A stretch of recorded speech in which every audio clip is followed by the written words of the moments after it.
AI wrote my favorite novel. I think I might be the first person to have ever put those words together in that order.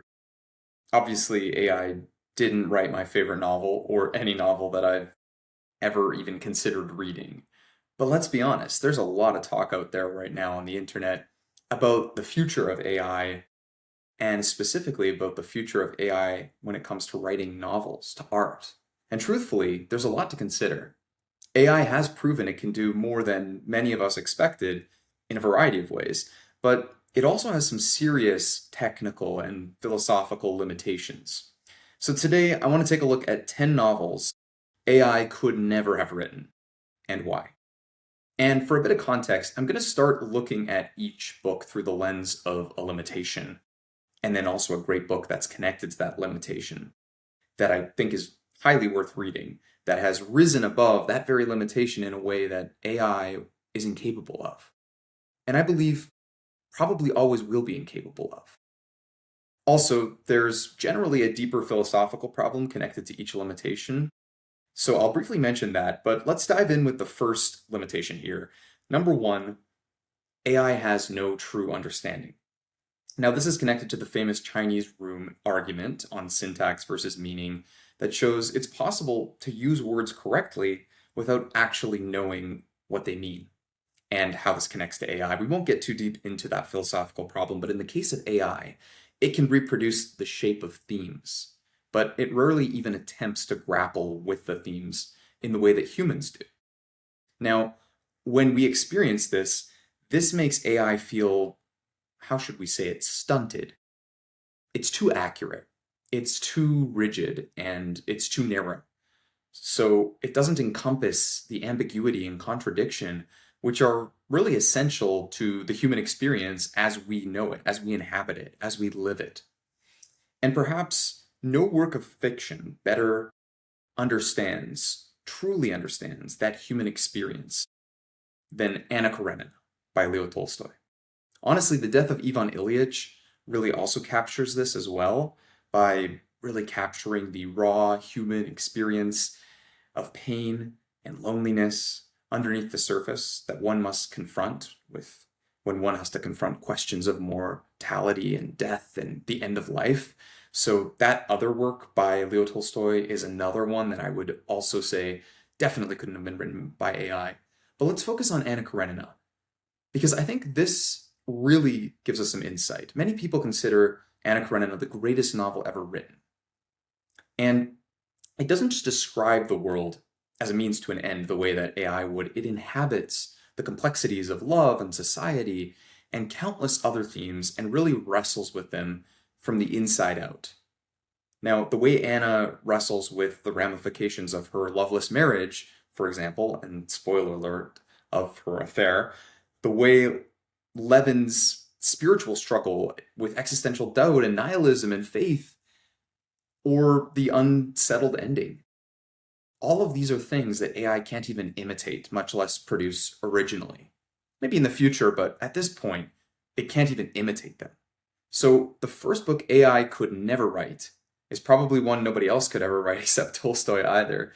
Book 1, Anna Karenina. And we'll also add book 2 here, The Death of Ivan Ilyich, for similar reasons, but a little bit different. AI also can't grapple with ideas of death, and we'll touch a little bit more on that later. Now, I want to get to the second major limitation that many of you will no doubt be familiar with, and this is AI's problem with hallucinations. So, hallucinations are where AI creates something that makes literally no sense and is not based in fact at all very confidently. This is related to the philosophical problem of truth and reference. This is connected, goes back to Frege or Bertrand Russell. Basically, the idea is, how do we know what we're saying actually matches what's real?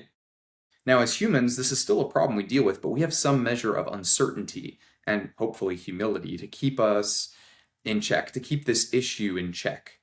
But AI gets things wrong so confidently. When we apply this to fiction, a human might add intentionally unreliable narration as a way to explore this facet of being human. But for AI, it shows up more as inconsistent world building, or sometimes glaring omissions of things that make no sense at all. Now, humans mess up too, but not in the way AI does. It's often hilarious, the way AI messes up because it's just so confident and it's just so wrong in a way that is very rare with humans and generally leads to a good deal of laughter, possibly even ridicule when we do. And usually we feel embarrassed and then we make all sorts of corrections and stuff, whereas AI will just be like, great point. Yeah, and then it'll confidently say something else that might be just as wrong.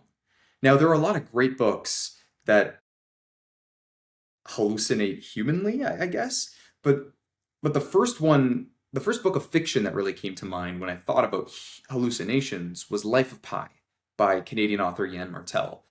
And for those of you who have just seen the movie, this book really has three parts, and only the second is depicted in the movie. The book is just so much better, as is often the case in my experience.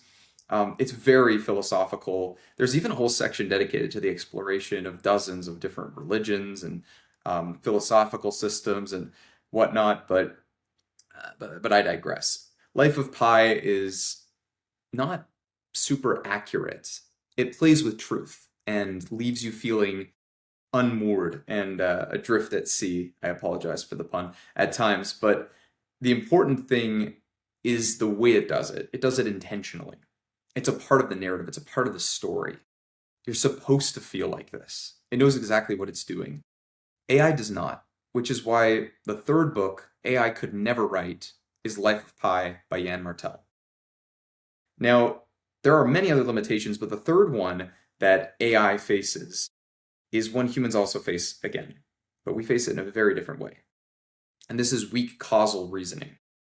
This is connected to the problem of causation, which is generally associated with David Hume. Do we really know why things happen? Or do we just see one thing happen after another, and then we infer incorrectly? You've probably heard correlation is not causation. Maybe you've even read about Hume's skepticism related to this. But without getting into the weeds in the philosophy here, we humans write based on our perception of causality. And we also read based on our perception of causality, being the driving force of many, if not most things, from a narrative perspective, from everything. This is often how we learn, how we perceive meaning and whatnot. As readers, we see things as intentional, as having agency, as having what we might call narrative logic. And I think we're biologically wired to believe in necessity. So we might even need to believe in necessity in order to be good readers. This belief in causality is really essential, whether or not Hume's skepticism is justified. That's another video entirely. We could spend another hour kind of exploring that. But it's very different than the way AI approaches this. With AI, it doesn't take anything like a causal approach in the way it derives meaning. It takes a correlative approach. It knows sun often precedes rise in the context of words connected with morning and dawn and early, because that's what comes up frequently in its training data. I wish Hume could see this. This would be a very interesting conversation with him. But the upshot of all this is that AI creates stories with a lack of necessity. Events don't cause one another. They don't cause other events. They're just statistically correlated with those other events. And this produces plots where things happen, but it's more like a sequence than a story with meaning and purpose. I think one of the best books that really illustrates the difference between a sequence of events and a story is The Count of Monte Cristo by Alexandre Dumas. If you've read this, you know every single event is chock full of meaning. And every piece of meaning connects to lots of other events that happen later. Whether this meaning is real or perceived causality, right? It's a long book, so it's a long burn. I wouldn't say a slow burn. It's riveting, and sometimes it takes a while to pay off. It is entertaining every step of the way, so that time doesn't matter. But the point is that because it's going on all these tangents, everything's connected. And in the end, you really see that. Everything pays off. Nothing is accidental, just out of the blue, right? So the fourth book that AI could never write, due to its sense of causality, is The Count of Monte Cristo by Alexandre Dumas. Now, the fourth challenge AI is routinely criticized for, from an artistic perspective, is its over-reliance on and dependence on training data. Now, we've talked a little bit about training data before, but philosophically, this is connected to an interesting issue, this over-dependence on input and data that is usually associated with the problem of originality.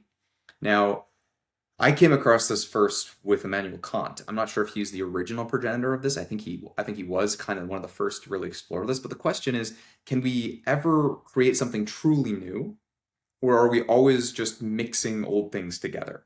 I mean, even biblically, right? There's nothing new under the sun. You've probably heard this passage before, this idea.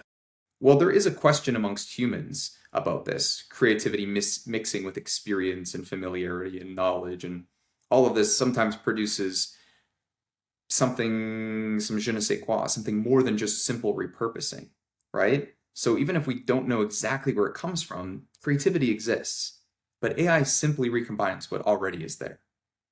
This leads to exceptionally derivative storytelling. Humans are capable of this too, don't get me wrong. I've read some derivative stories, but AI is profoundly derivative. It's necessarily derivative. It lacks even the smallest semblance of humanness. Now, for me, a book that really captures this fundamental spark of human creativity actually is a relatively recent novel, at least by our standards. And what I mean by that is it was published in my lifetime. This is Cloud Atlas by David Mitchell. And it really captures the motif of a human soul transcending individual lives and experiences and times and even levels of reality. There's like fictional components and non-fictional through a very unique format. The novel essentially is 6 novellas opened, I guess, how can I describe this? Like opened in the middle of the novella on top of each other. So that's kind of confusing, but it starts with part 1 of story 1, which is set in the 19th century, then goes to part 2 of the second story set in the early 20th century, halfway across the world, then part 1 of book 3, part 1 of book 4, 5, then we have all of book 6, which is set in the post-apocalyptic future, then part 2 of book 5, part 2 of book 4, 3, 2, and finally we end off with the second half of the first story. So maybe that was a less effective way to explain that. AI probably would have explained that better. It sounds kind of confusing, but it's a wonderfully human experience in my view. That if you allow it, it opens your mind, expands it, and unlike AI, it's not just a remixing of past things. It's structurally inventive in a way that feels genuinely new, even if it has its sources from other books that it draws on. And most novels that are worth reading have at least a spark of this. So the 5th book, Cloud Atlas by David Mitchell, AI could never write. And this kind of connects to the 5th component, the 5th limitation that AI faces, and that is AI lacks real experience. Now, philosophically, we're touching finally on phenomenology here, so I'm very happy about that, but I will restrain myself for now because that's not what this video is about. Simply put, this is the embodiment problem. Can an entity really understand something if it's never felt it in its own body? How can I relate to the experience of being a lamp or a picture, right? Like AI hasn't lived. It has no clue what it is to be human, what it is to be in a human body, what it feels like to drink water or to feel the sun shining on your face on a summer day, what it is to lose someone.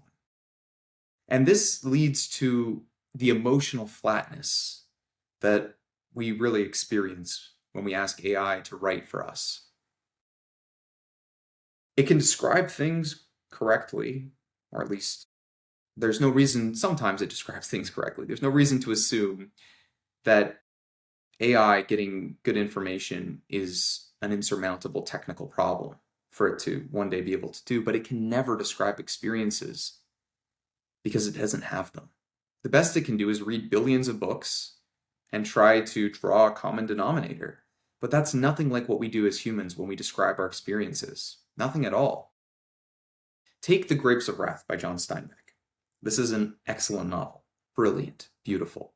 The paragraphs describing the interaction of sensory experience with the emotional volatility of, for example, uprooting one's family, one's entire life in search of better orchards, or the disillusionment felt upon arrival. AI hasn't lived this.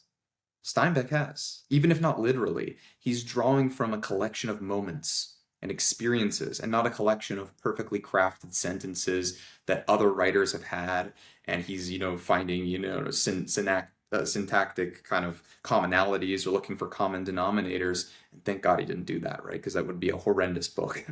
But the way that Grapes of Wrath exposes us to the lives of people, the hardships they face, the moments of tragedy and beauty that intersperse it all, that's human embodiment. This is something AI cannot do, which is why the sixth book that AI could never write is The Grapes of Wrath by John Steinbeck. Now, the next one is not so much associated with a specific AI flaw. I just like to interject here that as I'm going through these, I'm also aware that there are a number of great books that explore this question of embodiment. What does it mean to be human? And could some non-human entity be embodied, become human? Science fiction explores this perhaps better than any genre. I would say so much so that often simply exploring this makes a novel science fiction in some way, like Kazuo Ishiguro's newest novel, Clara and the Sun, for example. But number 7 on this list has to be Do Androids Dream of Electric Sheep for me by Philip K. Dick, simply because it does such an excellent job of exploring the question of whether robots, or in this case androids, can become human, or at least worthy of equal moral consideration. Now, this is now kind of a wider topic to explore, but we see it all the time in different books. Back then, this was really groundbreaking. And it was something that we didn't see a lot. So I think it's really worth mentioning Do Androids Dream of Electric Sheep on this list here. Anyways, let's continue with the flaws of AI. There are 2 other major limitations that I want to consider. The first one is what we might call the ethical infancy of AI. So the 6th limitation here is that AI has no real capacity to sit inside complex moral dilemmas with the messiness or anything approximating the messiness they deserve. This is such a human experience that I think most of us probably wish we didn't have to do this, but AI doesn't tell morally nuanced stories, at least not in the way humans do.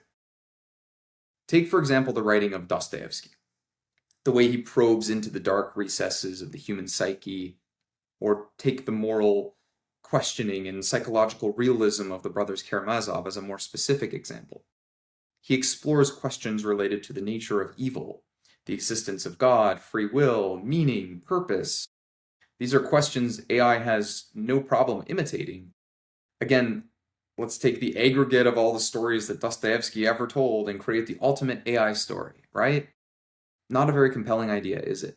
Maybe for novelty's sake, but how much of the genius of the brothers Karamazov rests on the unsettled and questioning soul of Dostoevsky himself? Can AI imitate that? Maybe. But is there meaning in any such output from a machine? I don't think so. Or, for example, take the romantic epic writing of another one of the great, probably the greatest writers of all time, Victor Hugo.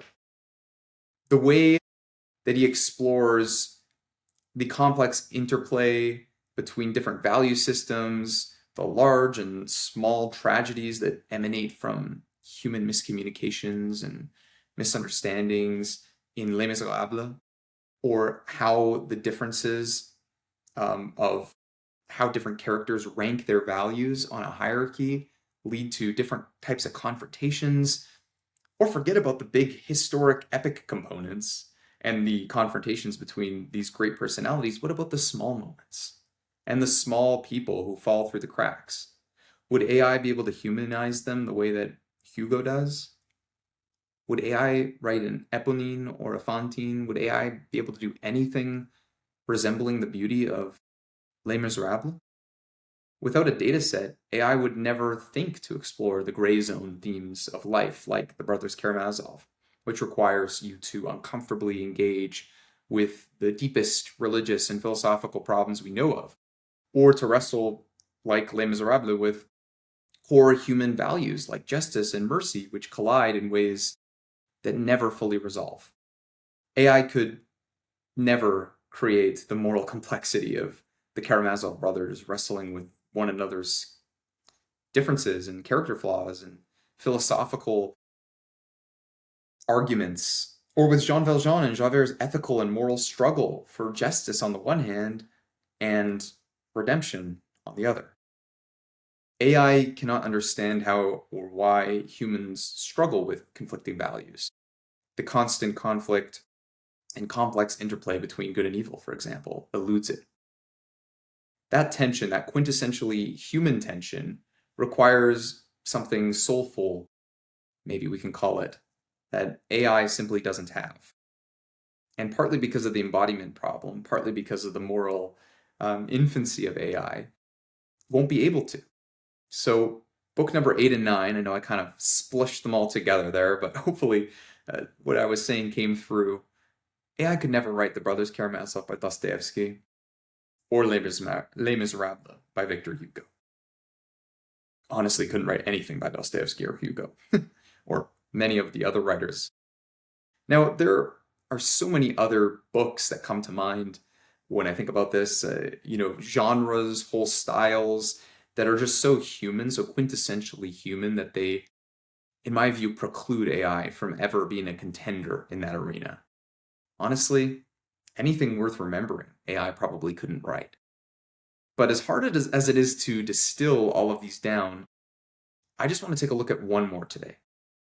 Before we get to that last book that AI could never write, let me address the elephant, or maybe I should say an elephant in the room, because honestly there's a lot of elephants here, but let me address one. I don't know, and nobody knows, exactly how AI is going to develop in the future. So far, I have been, I would say, pleasantly surprised at how limited AI still is at the essentially human and meaningful tasks like philosophy and creativity. I'm also pleased with how quickly the technology has advanced in the very tasks I want to offload and many people want to offload. It has allowed people like me, for example, to make and edit videos, or millions of people with no head start in life to become entrepreneurs, countless professionals to do their jobs more effectively. So it's not all doom and gloom. And there's really a very good possibility of a positive path forward that looks actually quite bright, where humans are free to focus on more human things, to become even more human, essentially creative tasks and human aspects of life. But that isn't necessarily where we're going to go. Now, I understand this also makes ripples in the economy and affects a lot of jobs, but so did a lot of past technologies. A lot of horse and buggy jobs, for example, became obsolete with the invention of the Model T, or car manufacturing as an example. But as interesting as that conversation is, that's for another video. The question of how we will use this creativity of AI is really what I am most interested in. There's a bright path, but there are also many dark ones we could go down. And all of this brings us to the last chapter here. See, the seventh major limitation of AI that I want to talk about today is that AI is often optimized for clicks. And that's not just clicks. That means AI is not optimized for truth, but for engagement. This is a two-parter. It's part technical, part moral. Technically, AI wants to make you click. AI is like the teacher's pet that wants to get a reward, right? Just like we do, dopamine rush, right? But in its case, it wants to be rewarded algorithmically for giving the best answer. And that's not what the greatest writers do, of course. They don't always give us what we're looking for. Often they challenge us. They confront us with difficult realities that we would prefer not to have to face, or with things that we now need to wrestle with. We would prefer not to integrate into our preconceived understanding of the world, because that's uncomfortable. But the second part may be even more important. This is in a way connected with the problem of meaning we talked about earlier. At the end of the day, let's entertain the notion that AI can do everything we humans do, even generate the next great novel. I'm highly skeptical, to put it mildly, but let's play along. It begs the question, if everything can be made easily, does any of it actually matter? We don't cheer people who fly across the country, for example, but someone who runs across the country to raise money to fight cancer, like the great Canadian hero Terry Fox, as an example, is greatly admired and generally deemed worthy of our attention. In the end, insofar as AI creates, it's just flying on a plane built by humans. Sure, it's a pilot with superpowers, but AI isn't doing anything memorable creatively. It's just repurposing. AI is mechanical, technical, optimized to convert clicks. It may optimize the best story ever written, right? But if we know it's just a story based on data, will anyone actually be interested? It's an interesting question. Maybe the first time, maybe for novelty's sake. I mean, we humans love novelty, but in the end, I think books written by AI will ultimately be forgettable. And this leads me finally to the 10th and final book on this list, which is The Picture of Dorian Gray by Oscar Wilde.